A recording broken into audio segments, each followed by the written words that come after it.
सुप्रभात बच्चों। हिंदी की कक्षा में आप सबों का हार्दिक अभिनंदन।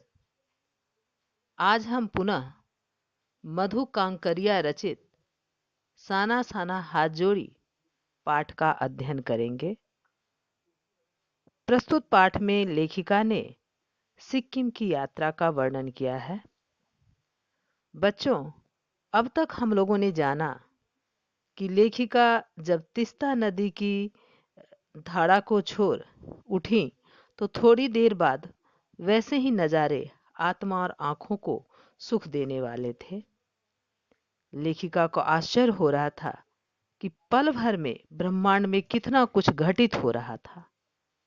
सतत प्रवाह में झरने, तीस्ता नदी, मध्यम हवा में हिलोड़े लेते फूल सब अपनी अपनी लय में बहते हुए चलते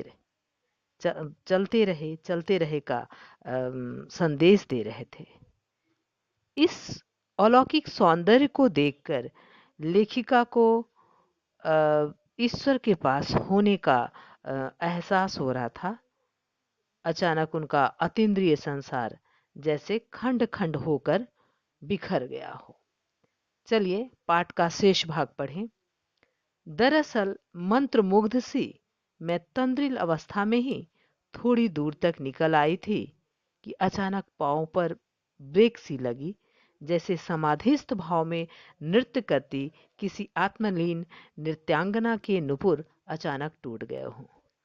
लेखिका एकदम प्रकृति के दृश्य को देखकर चित्रावस्था में खड़ी थी, किसी मुनि की तरह समाधि में जैसे लीन थी कि अचानक उन्होंने ऐसा दृश्य देखा तो लगा कि वो तंद्रिल संसार वो टूटकर बिखर गया।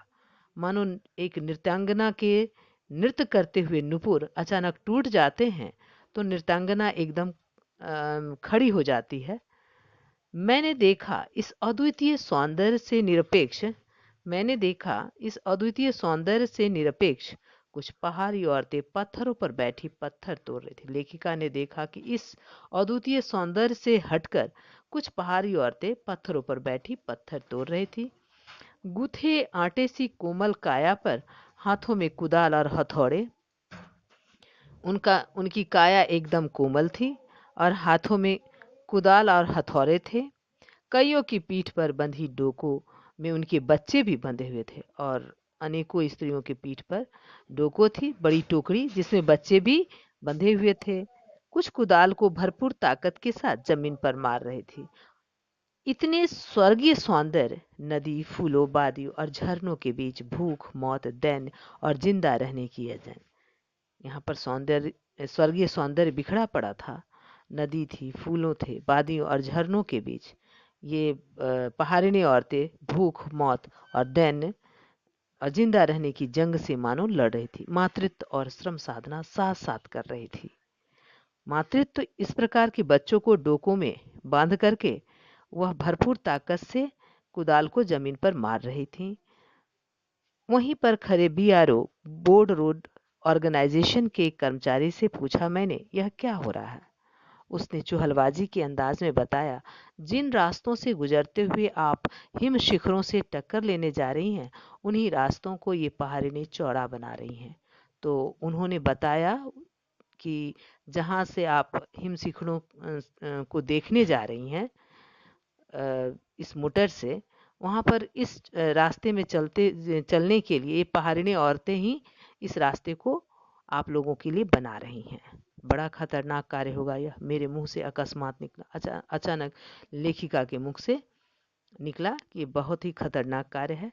वह संजीदा हो गया, कहने लगा, पिछले महीने तो एक की जान भी चली गई थी। बड़ा दुस्साध्य कार्य है पहाड़ों पर रास्ता बनाना। वह कर्मचारी बहुत ही संजीदा हो गया और उसने बताया कि एक की जान भी चली गई थी इस रास्ता बनाने के क्रम में। पहले डायनामाइट से चट्टानों को उड़ा दिया जाता है, फिर बड़े बड़े पत्थरों को तोड़ मोड़कर एक आकार के छोटे छोटे पत्थरों में बदला जाता है।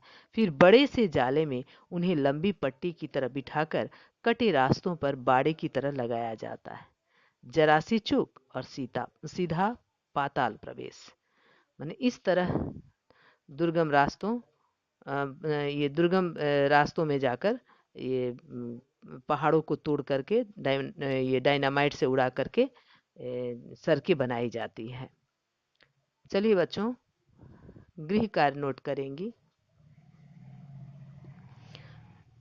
पहला प्रश्न, वहां पर पहाड़िनी औरतें किस प्रकार सड़कें बनाती हैं?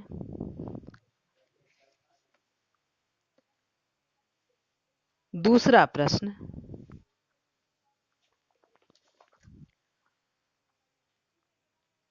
सैलानियों को प्रकृति की अलौकिक छटा का अनुभव करवाने में किन किन लोगों का योगदान होता है, उल्लेख करें। आज के लिए इतना ही। धन्यवाद।